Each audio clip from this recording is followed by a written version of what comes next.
Hello, welcome to the virtual NSF Career Proposal Workshop. Thank you very much for the invitation and the opportunity to share my reflections on writing an NSF Career Proposal with you.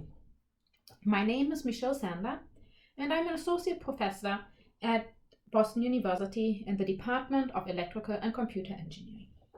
I'm affiliated with the BU Photonics Center, the Biomedical Engineering Department, and the Material Science and Engineering Division.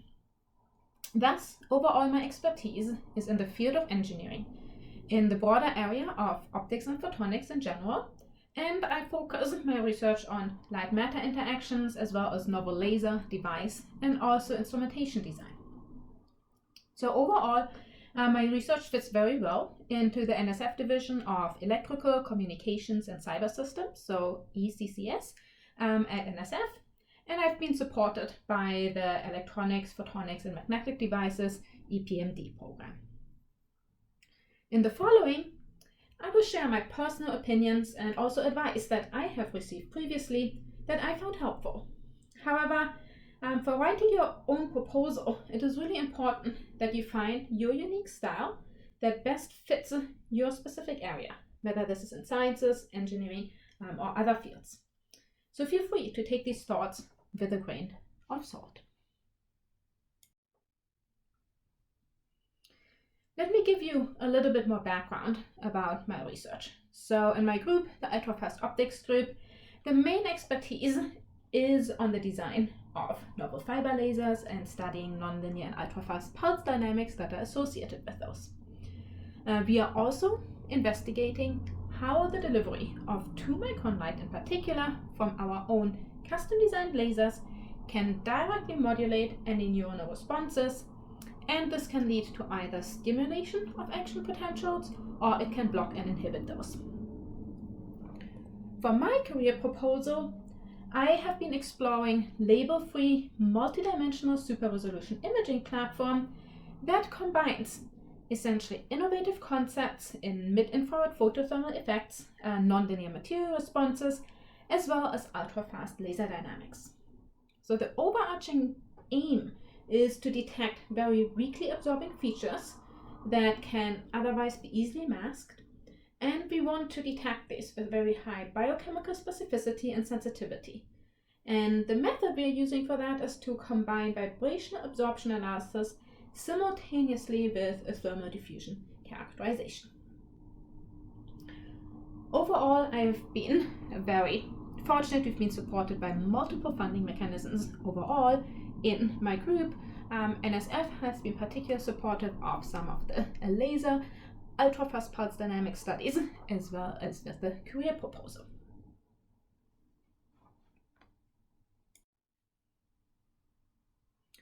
So let's get started. So here you are. You have successfully started to launch your career as assistant professors and have been offered the amazing opportunity to conduct your own research as well as lead your own group.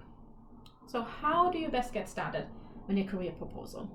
And for that, it's really important to plan the proposal overall, but to also think that the main focus of this proposal is really on building your own career. So that means you really need to include a strong vision how you're going to impact your research field. As a first step, this of course includes brainstorming, literature review, coming up with very unique and innovative ideas. And for that, it might be helpful to think about challenges in the field. There are, for example, NSF 10 Big Ideas, which are a great resource, and to also focus on what can be your unique contribution and strengths that you can bring to the table. The next phase of how I would like to think about how you plan a proposal is to then start the overall writing process. In this stage, you have your ideas kind of like planned out. You have a very rough guideline that you want to follow. And now it really comes down to productivity in writing and revising your drafts. Now for this, it can be very helpful. I know a lot of universities offer mock panels or to also collect feedback from colleagues, which can allow you to really revise and refine and polish your overall proposal. When it comes to the timing overall, you of course want to think about what is a good time to get started. There is of course as the hard deadline, the NSF deadline, where you need to submit the whole proposal package. But then most of the universities have internal deadlines, which can be much earlier. So keep that in mind, and then really think about when you want to have a final proposal available. Ideally, I would suggest to have a final proposal 1 or 2 weeks before your internal deadline ready. That way you can really solicit the best feedback and you have time personally to polish and revise your proposal. So thinking backwards, that will then give you an idea when you want to start with the proposal writing process. So usually it's great to start several months ahead, that you can be really happy with the final product that you're putting together, which has been revised and polished.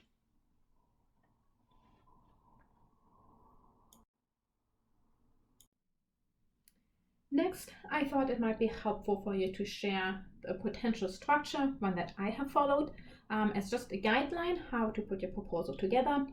So you want to start with a first section where you really outline the objectives, the significance of your work, as well as a summary of your aims, so providing essentially an overview over the whole proposal.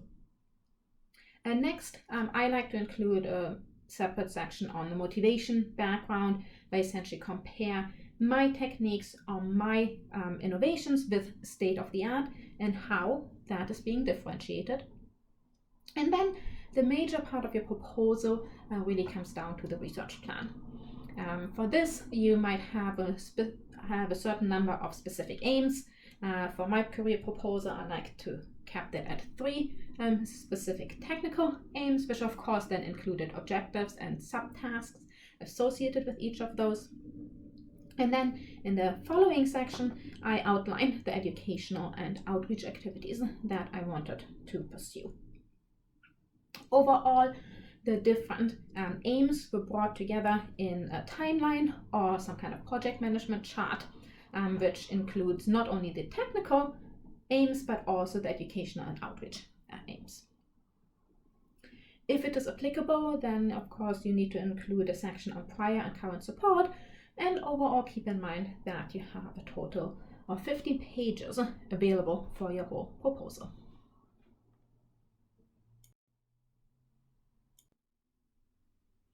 So let's talk in some more detail about some of the individual sections. So starting with the first one, the project objectives or the overview. Here you really want to make clear the background and significance for your work, which means that you want to point out what are the key research challenges that you are going to address with your work. Beyond that, you essentially want to provide a summary of your research objectives, your aims, the educational goals, but also what makes this career proposal different from any standard proposal is that you want to include your long-term vision. That's the reason it's also called career grant. So how are you envisioning to impact the field? What can be very helpful in this overview section is to provide also a schematic or visual overview. So if you can nicely have a figure that integrates all your different aims and shows really how they have various connections with regards to each other, that can be always very helpful for a reviewer to kind of have a quick intake of what you're proposing. Overall, in this first 1 or 2 pages, you want to state your goals very clearly so that they sound appealing not only to your technical community, but also to a broader audience. So the phrasing of these first aims and the first sentences on these pages is something you might want to pay a lot of attention to. Overall, what can be helpful is to have a key innovation that really allows you to use it to tell one coherent story throughout your proposal that is directly related to the impacts and results that you're aiming to achieve.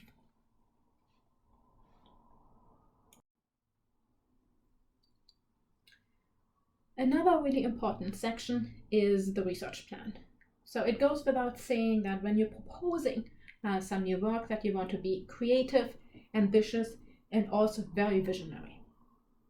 you want to really address the question in terms of what makes your proposed research unique, novel, and innovative.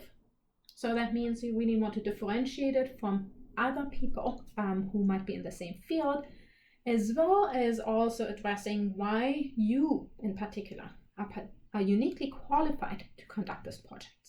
So you want to make sure that the research you're proposing really builds on existing strengths that you have already demonstrated, so that this becomes very clear to a reviewer and very convincing why this proposal should be funded. In this context, preliminary data can be very helpful to demonstrate feasibility of your overall project. And also, what I found very helpful is to have the research plan broken down into kind of tasks, milestones, and outcomes, so that first of all for you have a clear structure, but also for anyone reviewing it, it is immediately standing out what you want to achieve. Overall, an important part is always to not only think about what you can achieve is successful, but also what could be potential challenges that might arise throughout the process. So think about pitfalls, and also how the aims might depend on each other in during your proposal. So for that, it will be very important to think about risk mitigation and include this as a section in this research plan or as a paragraph. In addition, you want to make sure that you can find the right technical scope, and that this scope is also well supported by the resources, the support, or the personal involvement in terms of students or trainees that you have budgeted in your proposal. And most important, as already mentioned beforehand, you want to include a long-term vision. So how can this proposal really help you to be successful, not only for the research you propose, but also beyond the award? The main idea is really that this proposal will allow you to establish a career that ideally can be very successful. And so you want to make sure that you convey this in the proposal very clearly.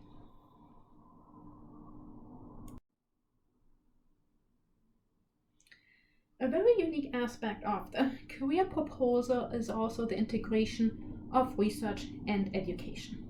So that means you want to integrate not only research and education, but also aspects like mentoring, outreach into your vision and your long-term career goals. So you want to have a proposal that highlights like lateral connections and timing between research, education, and the overall outreach goals. One question you can think about that might help you of this kind of more a little abstract concept is, how do you think is your research enhanced by the teaching that you will be doing as part of your assistant professor position? And also vice versa, how does your research strengthen your commitment as an educator? Overall, in this section, once you have established how teaching, coursework, training of potential undergraduate and graduate students links and builds up your research, you also want to think about the larger, broader community. So for that, I know a lot of universities actually offer infrastructure so that you can tap into local outreach initiatives or service activities associated with any kind of professional organizations. So if you have those available, inform yourself about those and see whether they can be a good fit. At the same time, similar as is in the research part, you don't only want to go with the standard established initiatives, you want to add your unique skills and passion to it and make your contribution stand out.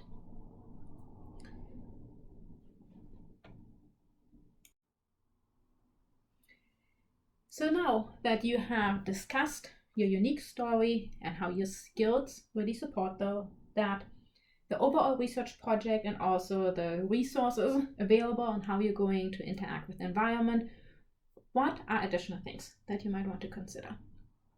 So overall, I think an important aspect is to provide criteria of how you are going to evaluate and assess success of your proposal. For the technical proposal part, that might be by defining very clear milestones that you want to reach. But also think about any kind of educational activities or outreach and what value you are propositioning and how you are going to assess the impact. In general, you always want to highlight the intellectual merit and the broader impacts of the proposal.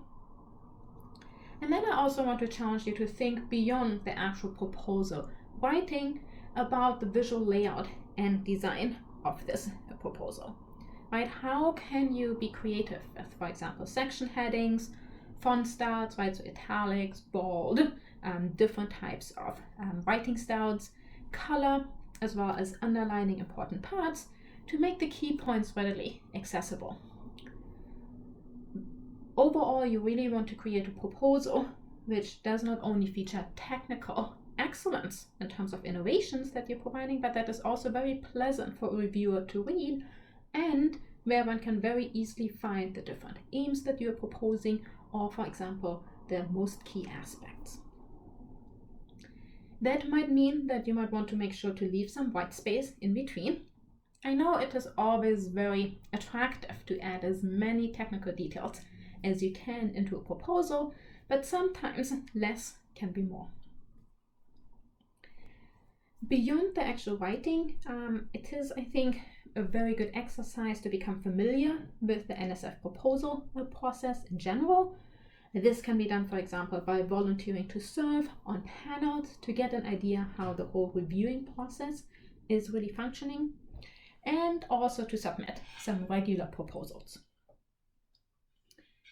Beyond that, especially if you're in an interdisciplinary field or a multidisciplinary field where the fit might not be as obvious, you want to look into the different NSF programs that are out there and really identify one that provides a good fit.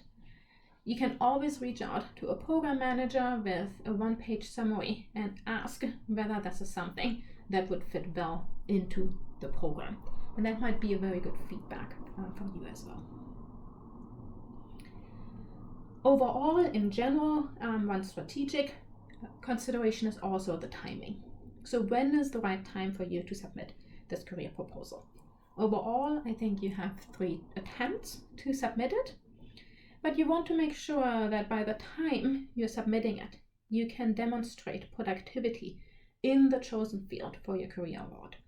That means you might want to have some conference contributions or also some potential publications that can really back up the proposal feasibility that you are suggesting.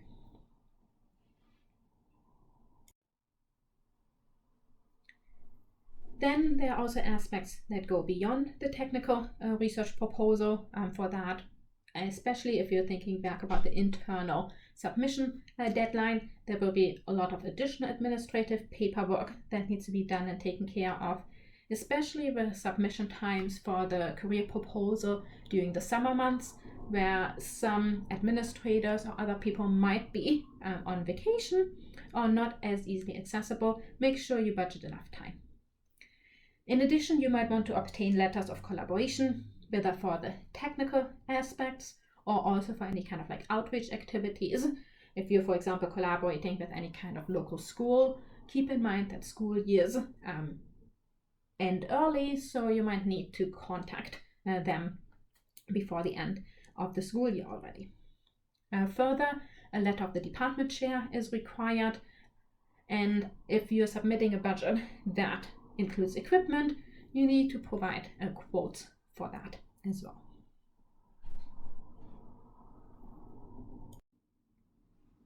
While I covered several different aspects in this presentation, in particular of technical nature, one thing we haven't really discussed yet is perhaps the most important one. This is a great opportunity for yourself to have dedicated time that you can set aside to reflect on your research direction and also how you envision your future career as a faculty.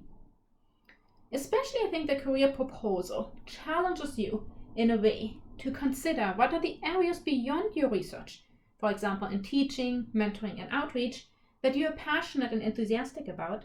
And how can you make sure to incorporate these into your future pathway? Overall, I hope that these reflections will be helpful for you in your proposal writing efforts. So I wish you the best of luck for that. And of course, I would like to acknowledge my group as well as the funding support that I have received at this point. Thank you very much.